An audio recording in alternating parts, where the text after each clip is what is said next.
We are sick. Worldwide, we are dying from diseases that were once unheard of. Each year, roughly 10 million people die from cancer and 20 million from heart disease. Alzheimer's disease affects almost 50 million people, and 500 million of us have diabetes. Less lethal, though highly relevant, 40% of men over 45 have low testosterone, and 10% of women experience menstrual irregularities and infertility. All of these disorders and more have one thing in common. Each of them, to varying degrees, is caused or exacerbated by a change in the actions and levels of the hormone insulin, a condition known as insulin resistance. And you might have it. Odds are you do. It is the most common disorder worldwide, affecting roughly half of all adults in the USA, Mexico, China, and India. Insulin resistance is even more common across the Pacific Islands, Northern Africa, and the Middle East. Unfortunately, the problem will get worse before it gets better. In fact, answer these questions to yourself. Do you have more fat around your belly than you think is healthy? Do you have high blood pressure? Do you have high levels of blood triglycerides? Do you have patches of darker skin or small bumps of skin around your neck, armpits, or elsewhere? Do you have a family member with type 2 diabetes? For women, have you had gestational diabetes or PCOS? For men, do you have low testosterone?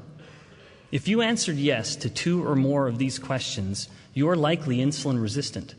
One reason insulin resistance is so common is a result of an incorrect perspective, which has an interesting historical origin. In the 1st century AD, the Greek physician Aridius described a disease typified by an excessive amount of urine. In the centuries following, numerous other physician scientists added descriptive aspects of this same disease, but the symptoms overwhelmingly continued to focus on the extreme urine production.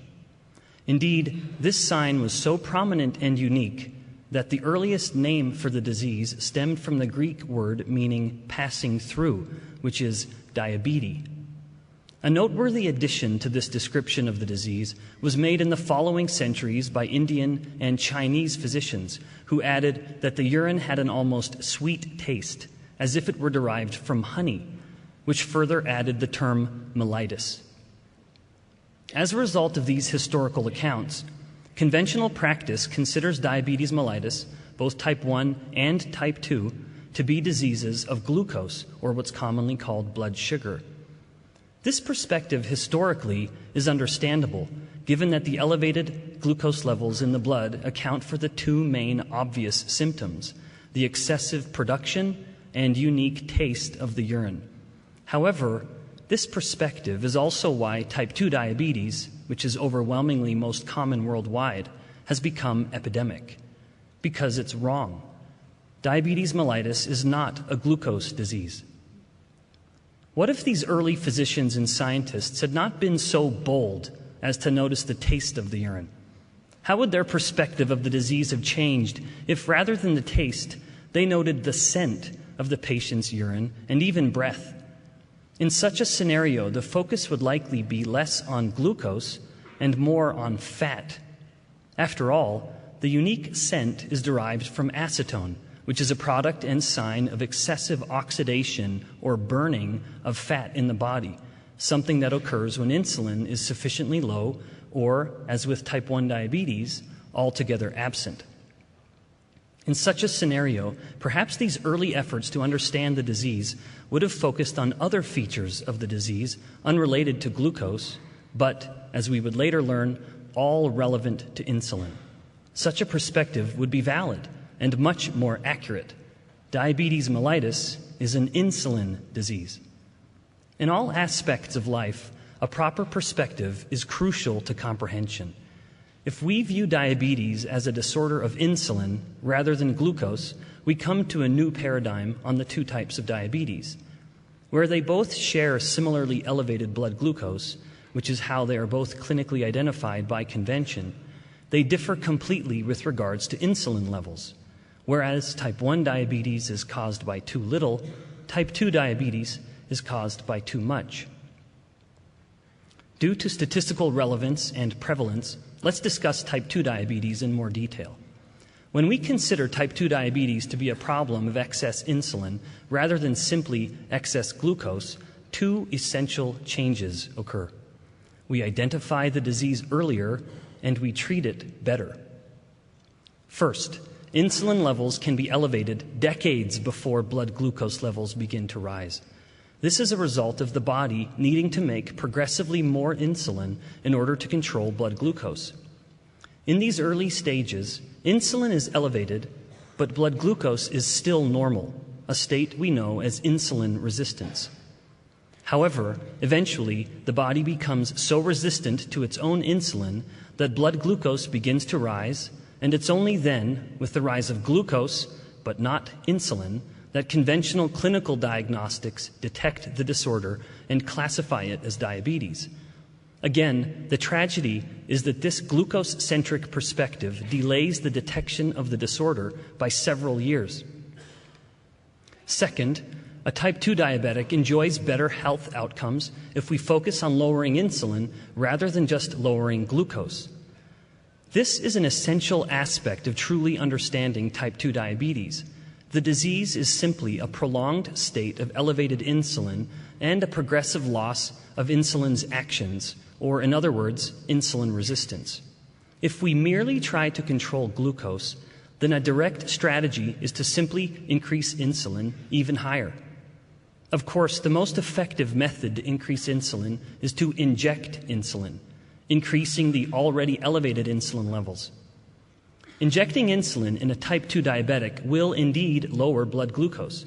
Tragically, it also makes everything worse. At this point, you know that type 2 diabetes is commonly a state of excess insulin and a loss of sensitivity to insulin. But how the insulin resistance relates to the excess insulin is worth noting. To induce insulin resistance, we only need to increase insulin. If this is surprising, it shouldn't be. Similar to other aspects of our being, our bodies become increasingly resistant to an incessant stimulus. This was made clear in 1994 when scientists at UT San Antonio infused a steady, subtle stream of insulin into healthy men and detected insulin resistance within just 2 days. Thus, in a way, treating type 2 diabetes with insulin is comparable to treating alcoholism with another glass of wine. We are adding more of the very substance that caused the problem. With this view in mind, we can begin to understand how insulin resistance has become the most common disorder in the world. Unfortunately, our modern dietary habits ensure almost constantly elevated insulin every waking moment. We break our brief nighttime fast in the morning with insulin-spiking cereal, toast, or bagels, then nibble on insulin-spiking snacks every 2 to 3 hours throughout the day, before ending the day with an insulin-spiking treat in the evening. The relevance of living a life where our every waking moment is filled with elevated insulin extends far beyond insulin resistance and diabetes. Indeed, as I mentioned earlier, almost every chronic disease, including lethal disorders such as heart disease and Alzheimer's disease, and less lethal, though relevant disorders like obesity and infertility, is either caused or made worse by too much insulin and an ever-growing selective resistance to the insulin. In fact, some of these disorders are particularly relevant when treating type 2 diabetes with insulin therapy, including a 3-fold risk of death from heart disease and a doubling in the risk of cancer mortality and Alzheimer's. Also, and perhaps most obviously, an insulin-treated type 2 diabetic can look forward to substantial fat gain. Because most of us are concerned with one or more of these disorders, let's briefly explore how insulin resistance is so central to 3 parts of our bodies: heart, brain, and body fat. Heart disease is the leading cause of death. It encompasses numerous cardiovascular disorders, including hypertension, cardiomyopathy, and atherosclerosis. There is more than coincidence that insulin resistance is the most common disorder worldwide, and heart disease is the most common cause of death. If someone is moderately overweight and has hypertension, the person is almost assuredly insulin resistant. Through 5 known distinct mechanisms, insulin resistance causes pathological changes in the way the heart and blood vessels function, creating a series of unfortunate events that culminate in an elevated blood pressure and increased effort with each heart contraction. Related to hypertension, cardiomyopathy is a disorder typified by the heart muscle itself failing. As insulin levels progressively rise with insulin resistance, the elevated levels of insulin drive the growth of heart cells, causing the myocardium, or heart muscle, to excessively thicken. Eventually, the myocardium becomes sufficiently thick that it hinders the amount of blood the heart chambers can hold and pump. Tragically, this event can even readily occur in the developing fetus of a mother with pronounced insulin resistance. Fortunately, in the case of the infant, this is reversible. Because little has been published that provides a molecular mechanism explaining how insulin resistance so powerfully alters heart muscle function, my lab students and I explored this question directly. By increasing insulin in 2 situations, heart cells and rodent hearts, we observed that the higher the insulin, the more the heart muscle cells were compromised. Specifically, we found that the mitochondria were fundamentally and pathologically altered. You may recall that mitochondria are the so-called powerhouse of the cell, using nutrients to produce chemical energy for the cells to work. The insulin resistance that we induced by exposing the heart cells to excess insulin disrupted the metabolic processes that are so essential to cellular survival. Because of heart disease prevalence, intense efforts have attempted to reveal a blood marker to identify those at higher risk, with extraordinary focus over the decades on LDL cholesterol. Unfortunately, even the most thorough studies suggest that LDL cholesterol is, at best, a weak predictor of heart disease on its own. People presenting to the emergency room, for example, with a heart attack, are just as likely to have low LDL cholesterol levels as high. Insulin, in contrast, is powerfully predictive. Compared with having normal insulin levels, elevated insulin increases the risk of heart disease by roughly 40 times. But what of the brain? Alzheimer's disease is the most common form of dementia worldwide and more ubiquitous every day. Once again, we may be tempted to see only coincidence between the most common form of dementia and the most common health disorder. In fact, the connection between Alzheimer's disease and insulin resistance is so strong that many people consider Alzheimer's disease to be an extension of type 2 diabetes, occasionally called type 3 diabetes. This, of course, means, at least to some degree, it's one more manifestation of insulin resistance. To highlight this relationship, a group in Finland performed a study on risk factors of Alzheimer's disease. Unsurprisingly, having a genetic predisposition was the most highly significant variable in Alzheimer's disease risk, a p-value of 0.0001.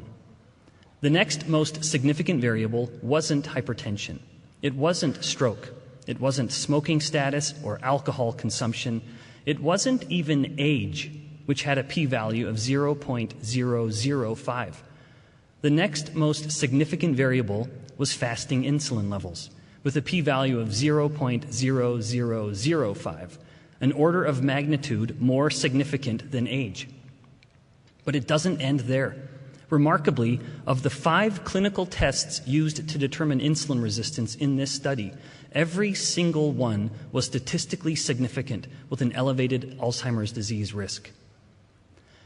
Fundamental to at least some instances of Alzheimer's disease is a compromised ability of the brain to use glucose, a situation known as glucose hypometabolism.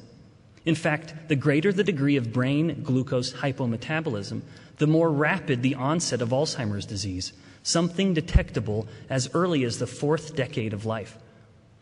We've only recently learned that the brain contains insulin-responsive glucose transporters, meaning insulin facilitates moving glucose from the blood to the brain. This breakthrough is highly relevant in revealing a mechanism whereby insulin resistance and dementia are so tightly connected. As the brain becomes insulin resistant, its ability to utilize glucose for fuel is diminished.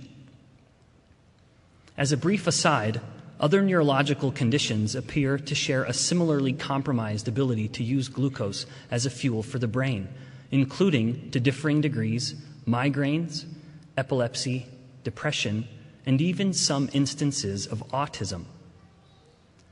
A final disorder connected with insulin is of broad interest: body fat. The history of the relevance of insulin in prompting the body to create and store fat is worth highlighting.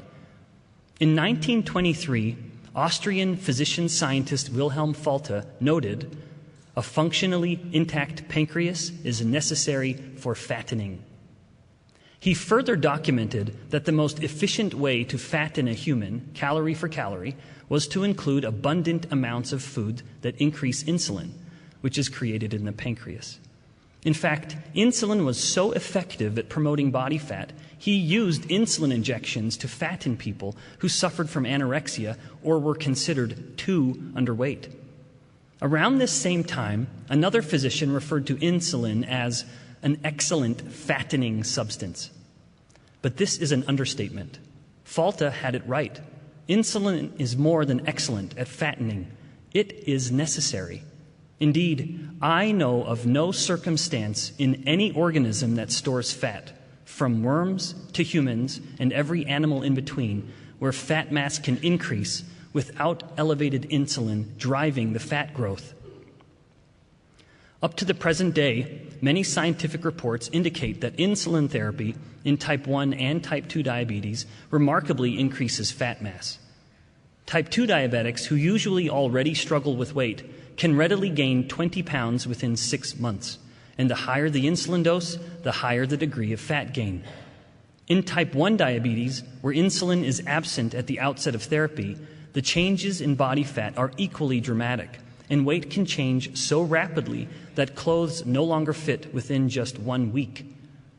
Tragically, weight gain with insulin therapy is such an inconvenient consequence that some type 1 diabetics take drastic measures to stay thin by deliberately underdosing insulin. While body fat does indeed stay in check in such a situation, clinically called diabulimia, the long-term ramifications on health are disastrous. Many scientific reports reveal that insulin therapy significantly reduces metabolic rate, accounting for as much as 30% of the fat gain. Insulin-induced changes in metabolic rate became a matter of thought for my lab students and me.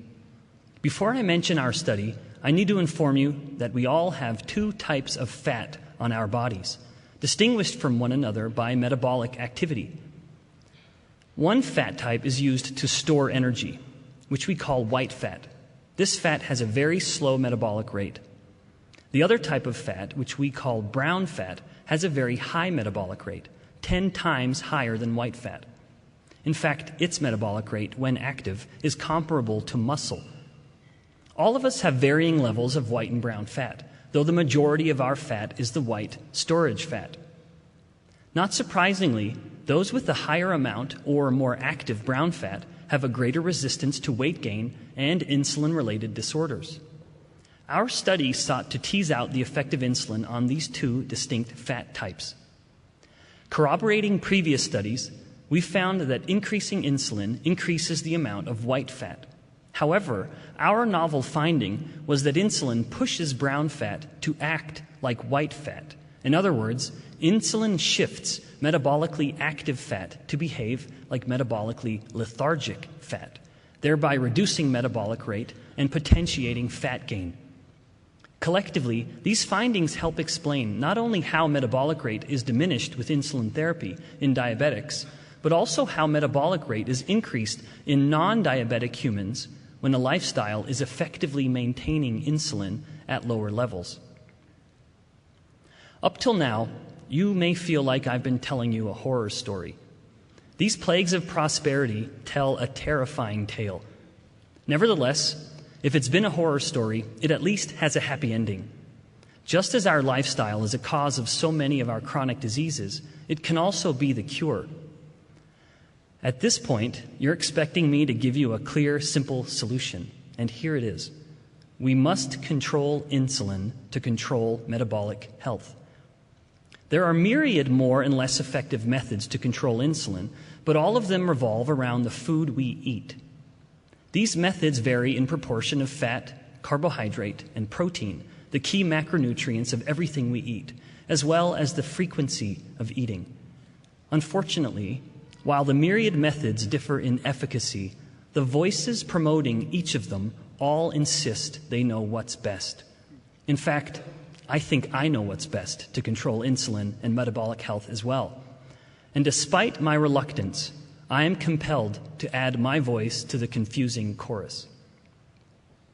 A scientifically sound strategy to control insulin is based on adjusting macronutrients to favor sources of energy that have the smallest effect on insulin.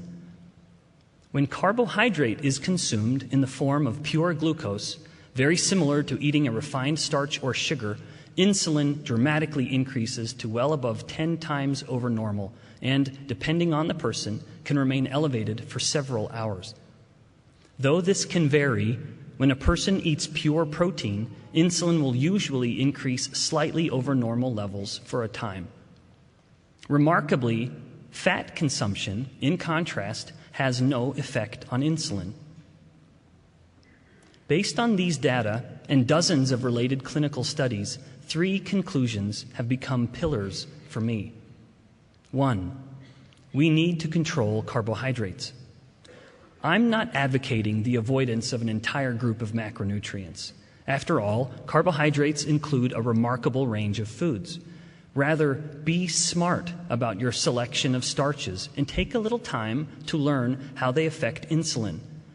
Lest that seem onerous, much of this is intuitive. Most fruits and vegetables, as you might guess, have a fairly small effect on insulin, while college student staples such as bread, cereal, and potato chips have a pronounced effect. If the carbohydrate comes in a bag or a box with a barcode, it's likely one to be careful with. Of course, sugar, in its many forms and clever names, is uniquely terrible. This includes fruit juice and smoothies. If you want to control insulin and enjoy fruit, eat it. Don't drink it. 2, we should prioritize protein.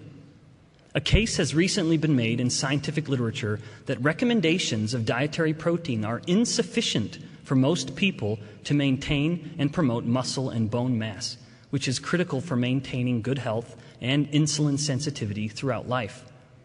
Depending on age and activity, an optimal level of dietary protein is around 1 to 1.5 grams of protein per kilogram body weight. Importantly, this need for dietary protein increases with age. As we get older, we need more protein. If you avoid protein because of something you saw in a book or documentary, I hope you'll take the time to read their scientific references. 3, we need to stop fearing fat. We have a strong cultural aversion to dietary fat. In fact, by many estimates, we eat a smaller portion of our diets from fat now than ever before. The history behind the reasons for our eschewing fat is as fascinating as it is unfortunate. Regardless, dietary fat is a remarkable energy source. Because it has no effect on insulin on its own, in a way, it has the ability to feed our bodies, but not our fat, providing a new version of an old adage, we aren't what we eat. I'd like to think this was part of the reason for Isaiah's wise counsel to let your soul delight itself in fatness. I understand that some of my conclusions may be hard to hear. To this end, I want to encourage you to follow the process I used to come to these conclusions with conviction. First, I recommend you find out for yourself. If we believe such a process is sufficient, even necessary, to establish our own personal faith, I submit it should be part of the process of finding truth within the realm of lifestyle and health. As a missionary preaching the gospel in Russia 20 years ago, I never told anyone to just believe me. Yet this is standard practice for many when it comes to lifestyle and health. Just as one seeking a testimony of the Book of Mormon should read the Scriptures, a person that is seeking to learn the truth of the most effective lifestyle changes to control insulin and health should search the scientific Scriptures, that is, published research articles. Access to these resources is incredible, and by learning how to effectively search and navigate websites like Google Scholar and PubMed, anyone can quickly find peer-reviewed human clinical studies and learn, if only by reading the abstracts. As you do this, be mindful of the experimental model used in the studies you find and whether the results indicate causation or correlation. With this distinction, you'll be better prepared to make informed conclusions. Throughout this exploratory stage, I hope you'll have an open mind to allow data, not dogma, to dictate your decisions. For the second part of this process, I recommend you test what you learn. When you think you've found sufficient evidence to support an ideal lifestyle plan to fight insulin resistance and its related complications, try it for a month. Keep in mind that the changes you make will ideally be sufficiently practical to follow indefinitely. At this point, I feel compelled to address a common attempt at improving health. Let's imagine I've invited each of you to join me for a dinner where the world's greatest chefs have prepared the most magnificent meals.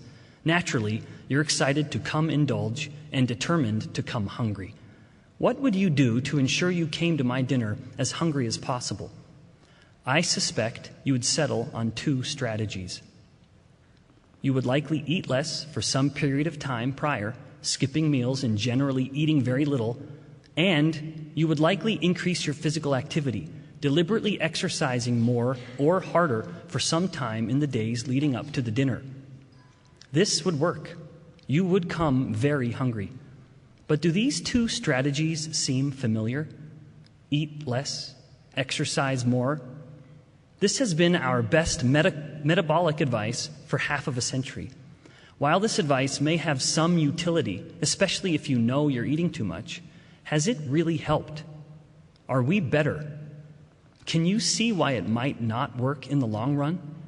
By basing a lifestyle plan on eating less and exercising more, we are ensuring an almost constant battle against hunger, and hunger usually wins.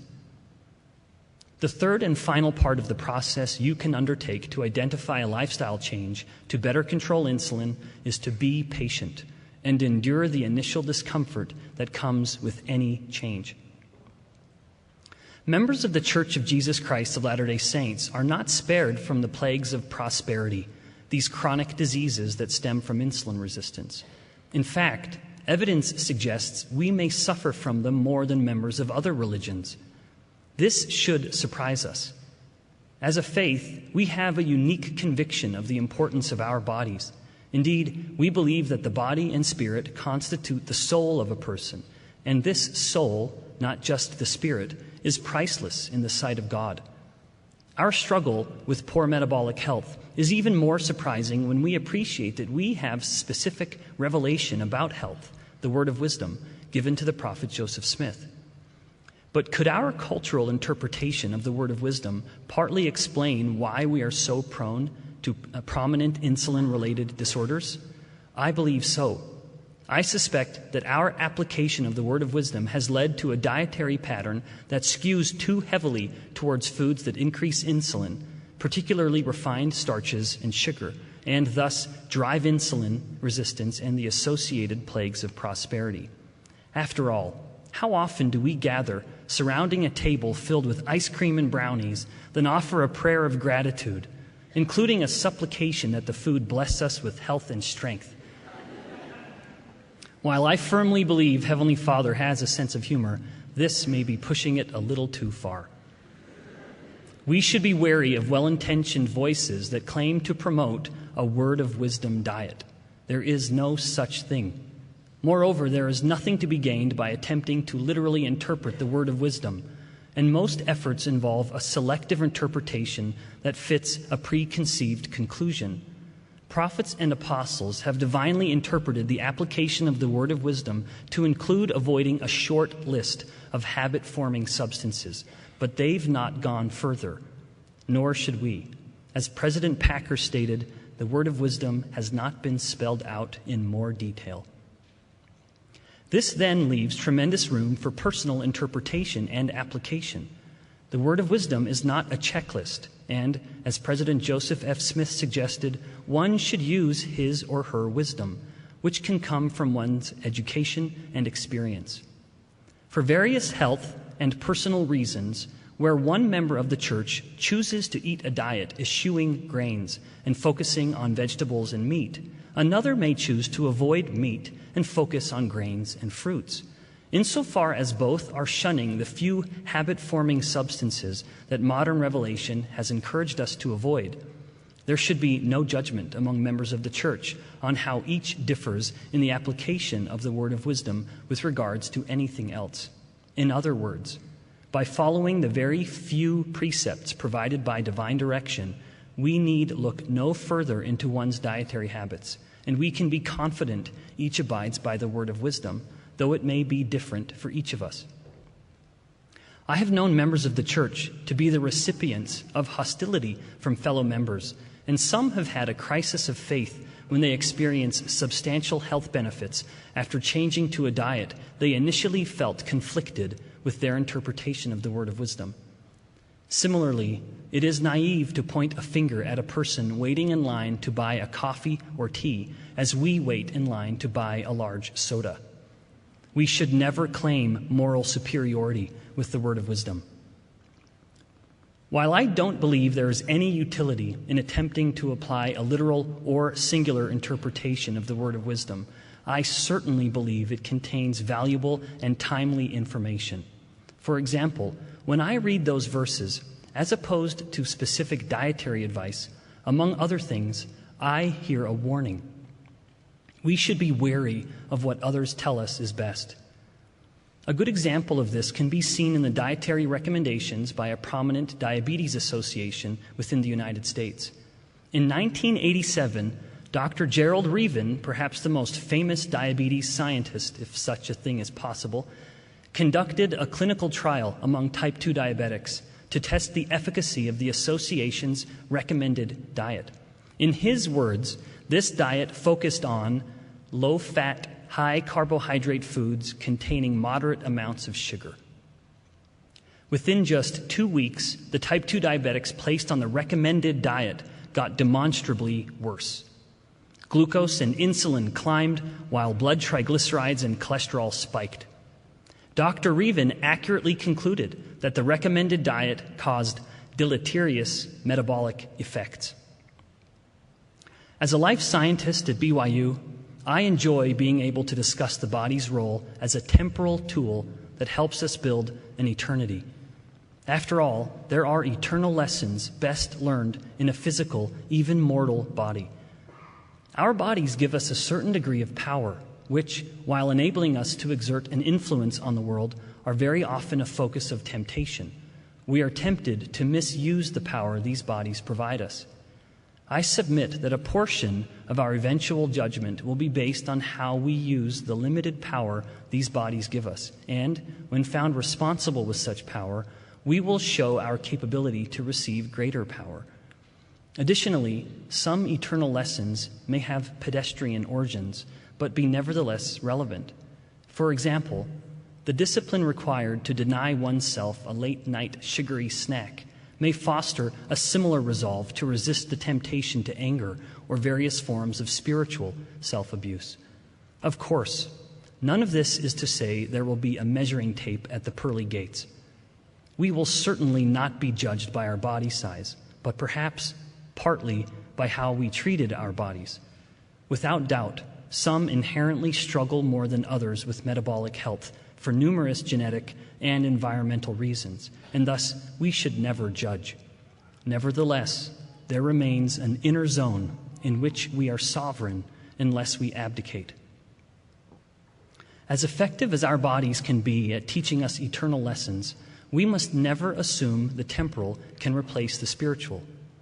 Some eternal lessons are taught in quieter classrooms. Consider Alma the Younger. Recall that as a young man, he had a divine visitation that was so physically overwhelming that the earth shook and he fell to the ground. He saw and felt the presence of a heavenly messenger. However, years later, when sharing his testimony, he didn't cite this exceptional experience as the source of his belief. Remarkably, he declared the source of his conviction to be the Holy Ghost through fasting and prayer. A similar experience was seen among the Nephites immediately preceding Christ's birth. Despite seeing and hearing miraculous signs, these physical experiences, what they saw and heard, were quickly forgotten and, in the end, amounted to little without an accompanying spiritual confirmation. These examples serve as a reminder that knowledge comes in different ways, in that a spiritual event, though more subtle than its physical equivalent, leaves a more lasting impression. I am confident that as we direct our desires towards better health, we can discover scientifically sound strategies to guide us in modifying our habits to improve health and enable us, like King Benjamin, to labor with all the might of our bodies and faculty of our souls. May we appreciate that our bodies can be a tool to help us develop divine attributes that prepare us for eternal progression. In the name of Jesus Christ, amen.